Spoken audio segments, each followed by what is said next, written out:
आपको अपने घर के लोड के लिए कितने एएच की कितनी बैटरियां लेनी है उसकी आज कंप्लीट डिटेल मैं आपके साथ शेयर करूंगा और सारी बैटरियों के रेट्स भी आपको बताऊंगा कि कितना लोड आप कितने घंटे के लिए कितने एएच की बैटरियों पे चला सकते हैं और आपका टोटल कॉस्ट कितना आएगा। तो इंशाल्लाह इस वीडियो में पूरी डिटेल आपसे शेयर करूँगा।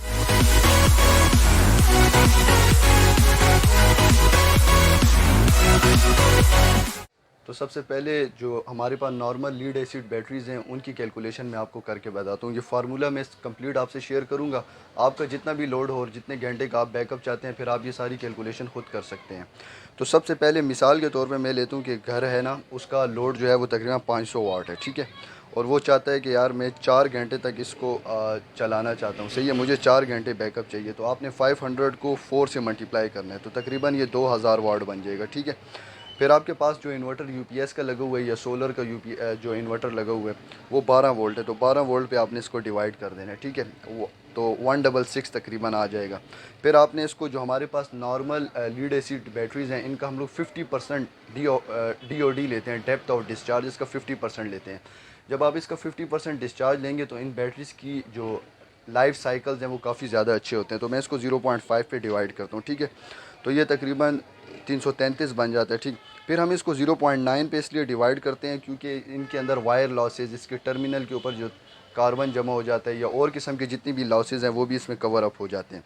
तो ये हमारे पास तकरीबन 370 बन जाता है, ठीक है। अब आप इसको मिसाल के तौर पे आप इसको 2 पे डिवाइड करें तो आपको 185 मिलेगा, सही। तो इसका मतलब ये हुआ कि 185 एएच 12 वोल्ट 185 एएच की दो बैटरियां आप इस्तेमाल करेंगे तो आपको 500 वाट का बैकअप जो है वो 4 घंटे के लिए आपको लीड एसिड बैटरी के ज़रिए मिल जाएगा। सेम फार्मूला जो है मैं अभी आपको ट्यूबलर बैटरियों के लिए करके बताता हूँ। लेट्स सी हमारे पास वही 500 वाट का लोड है और 4 घंटे के लिए मुझे बैकअप चाहिए, तो ये वही 500 मल्टीप्लाई 4 कर दें तो 2000 आ जाएगा। फिर आपने क्या करना है, मिसाल के तौर पे 12 वोल्ट पे आपने इसको डिवाइड कर देना है, ठीक है। अब ये इसमें एक चीज़ का आप ख्याल रखें, अगर आपका जो यूपीएस है या आप लोगों का जो सोलर इन्वर्टर है वो 24 वोल्ट है 48 वोल्ट है तो फिर आपने उस हिसाब से इसको डिवाइड करना होगा। मैं 12 वोल्ट इसलिए ले रहा हूँ कि मैं एज्यूम कर रहा हूँ कि ये 12 वोल्ट है, तो 12 पे डिवाइड किया तो ये 166 आ गया। अब आपने क्या करना है कि जो आपके पास ट्यूबलर बैटरीज़ हैं उसके लिए आपने डेप्थ ऑफ डिस्चार्ज जो है वो 70% लेना है, ठीक है। 70% पे इसकी जो लाइफ साइकिल्स होते हैं वो काफ़ी ज़्यादा अच्छे होते हैं। अगर इसको 70% आप इसको डिस्चार्ज होने दें तो आपने 0.5 के बजाय अब 0.7 पे डिवाइड करना है, ठीक। तो ये 238 AH आपके पास तकरीबन आ रहा है। फिर आपने इसको 0.9 पे फिर से डिवाइड कर दें तो ये 264 AH के करीब तकरीबन आ रहा है, ठीक है। अब आप इसको मिसाल के तौर पे 2 पे डिवाइड करें तो 132 AH की नॉर्मली 12 वोल्ट में बैटरियां आती नहीं हैं, ठीक है। तो हम मिसाल के तौर पे अगर इसको इस तरह कर लें कि 132 के बजाय ये 265 है ना, इसको हम लोग मिसाल के तौर पे 165 पे डिवाइड करें तो 1.6 बनता है, या हम लोग इसको एज सच ही रहने दें और 230 AH की अगर आप लोग बैटरी लगा दें तो 4 घंटों के बजाय आपको तकरीबन 3.5 घंटे तक मिलेगा। अगर आप इसको 185 पे डिवाइड करते हैं तो तकरीबन 1.4 मिलता है। तो इसका मतलब ये हुआ कि अगर आप 185 एएच की दो बैटरियां इस्तेमाल करेंगे तो वो तकरीबन 4 घंटे से बढ़कर 5 घंटे तक आपको बैकअप देगा, ठीक है। ये 1.4 आया है तो हम इसको मिसाल के तौर पे 2 से मल्टीप्लाई करें तो ये 2.8 बनता है। मतलब क्या हुआ, अगर हम इसे 2 से मल्टीप्लाई करें तो 5.7 बनता है। मतलब ये 5 घंटे से ज़्यादा, 4 घंटे के बजाय 5 घंटे आप लोगों को बैकअप देगा। थोड़ा सा डिफ़िकल्ट तरीके की तरफ जाते हैं, वो ये कि अब हम लोड ज़्यादा कर देते हैं। मिसाल के तौर पे हमारे पास लोड है 1500 वाट, सही, और उसका आपको बैकअप चाहिए तकरीबन 4 घंटे के लिए, तो 4 से मल्टीप्लाई किए ये तकरीबन 6000 तक बन जाता है। इसको अब मिसाल के तौर पे आपने 5 किलो वाट सिस्टम लगाना पड़ेगा इसके लिए, या 5 किलो वाट सिस्टम का जो इन्वर्टर है उसके ऊपर करने, तो आप इसको वो 48 वोल्ट होता है तो 48 पे डिवाइड कर दिया, सही। तो ये तकरीबन 125 बन गया। फिर हम इसका डेप्थ ऑफ डिस्चार्ज जो ट्यूबलर बैटरीज़ होती हैं जिसमें लार्ज ट्यूब्स इस्तेमाल की जाती हैं वो 0.7 ले लेते हैं, ठीक है। तो ये 178 तकरीबन आ जाता है। अब इसको आप डिवाइड कर दें 0.9 पे, वो जो मैंने बताया था आपको जो वायर लॉसेस होते हैं और अदर जितने भी लॉसेस होते हैं, तो तकरीबन ये 198 तक बनता है, ठीक है।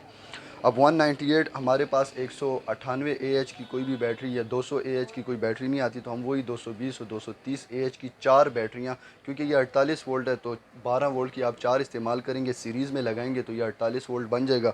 और हर एक बैटरी का AH जो है वो तकरीबन 230 AH होना चाहिए। अच्छा, एक दूसरी बात मैं आपको बताऊँ, अगर हम ये 198 में से माइनस कर दें 185 का, तो तकरीबन 13 AH का फ़र्क बनता है, कोई इतना बड़ा फ़र्क नहीं है।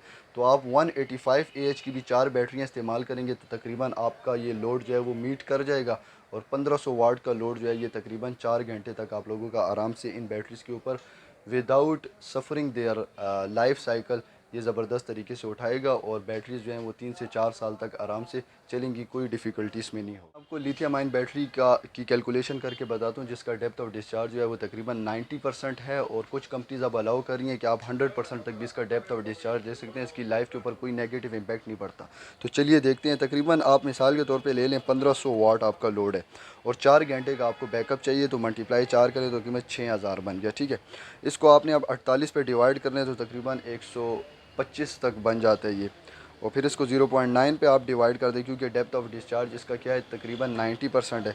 फिर इसको आप 0.9 पे डिवाइड करें ताकि आप लोगों को ये इसका वायर लॉसेस और सारे लॉसेस इसके अंदर आ जाएँ, तो तकरीबन 154 तकरीबन ये बन जाता है। तो तकरीबन 100 AH की आपने 4 बैटरी सीरीज़ के अंदर लगानी है, और 50 AH की तकरीबन 4 बैटरीज इसके साथ सीरीज़ में पैरेलल करके आप लगा दें, तो तकरीबन ये 150 AH की जो है सीरीज़ पैरेलल की जो एक सीक्वेंस है वो बन जाएगा, और आपके बैकअप के लिए काफ़ी ज़्यादा सूटेबल है। एक और कैलकुलेशन चले मैं करके आपको बताता हूँ। लेट्स सी इस बार हम लोग जो लोड है वो 2000 तकरीबन लेते हैं, इसको 4 से आप मल्टीप्लाई करें 4 घंटों के लिए, फिर आप इसको 48 पे डिवाइड कर दें, फिर आप इसका डेप्थ ऑफ डिस्चार्ज 90% लेते हैं तो 0.9 पे फिर डिवाइड करें, फिर आप इसके वायर लॉसेस को 0.9 पे फिर डिवाइड कर दें, तो तकरीबन 205 तक ये बनता है। तो अब ये तकरीबन 205 है, तो हमारे पास 100 एच की बैटरियाँ AH की बैटरियाँ लिथियम आयन में आती हैं, तो आप इसको 100 पे डिवाइड करें तो तकरीबन 2 बनता है। तो मतलब ये हुआ कि 100 AH की 4 बैटरियों की एक सीरीज़ और 100 AH की 4 बैटरियों की दूसरी सीरीज़ आप पैरेलल करके इसके साथ कनेक्ट कर दें, तो ये तकरीबन 2000 वाट का लोड ये बैटरियां आपका उठाएंगी 4 घंटों के लिए। लेकिन इसमें यह है कि ये कुछ बैटरी जिसमें ऐसी आई हैं कि उनकी 5 साल तो सिर्फ वारंटी है, तो ये आराम से आपके 6-7 साल या 8 साल तक ये आपको बैकअप ज़बरदस्त तरीके से दे सकती हैं, इनको कोई मसला नहीं होता। लेकिन मैं आपको एक बात बताता हूँ, आपको मार्केट में अब ऐसी 200 AH की बैटरीज़ भी आ चुकी हैं, तो आपका अगर लोड इतना है या कुछ भी है, मैंने कैलकुलेशन का तरीका तो आपको बता दिए, लेकिन आपने हमेशा मेरी एक बात पे फोकस करना है, वो ये कि आपने हमेशा नंबर ऑफ़ बैटरीज़ को रिड्यूस करना है। बड़े AH की बैटरियां लगाएं, छोटे AH की बैटरियों की तरफ आप कभी भी ना जाएं। क्योंकि ज़्यादा से ज़्यादा जितनी बैटरियां आप लगाते हैं तो उनके टर्मिनल ख़राब होने का भी ख़तरा होता है, और दूसरा ये कि दरमियान में किसी भी बैटरी में कोई फॉल्ट आए और हैवी करंट उसमें से फ़्लो करता हो, तो मसला ये होगा कि वो बैटरी जो होती है वो करंट को पार होने देती नहीं है, उसकी वजह से वो बैटरी ब्लास्ट कर सकती है, तो आपको काफ़ी ज़्यादा नुकसान होता है। ये वीडियो बनाने का जस्ट मकसद ये था कि आपको एक प्रॉपर कैलकुलेशन समझाई जाए कि आपने अपने घर के बैकअप के लिए, अपने ऑफिस के बैकअप के लिए, अपनी कंपनी के बैकअप के लिए खुद बैटरियों की आप कैलकुलेशन कर सकते हैं, और मार्केट में जाके आप अच्छी बैटरी परचेज़ कर सकते हैं। आपका इस वीडियो को देखने के लिए बड़ा शुक्रिया। मिलते हैं इंशाल्लाह नेक्स्ट वीडियो में, तब तक के लिए अल्लाह हाफ़िज़।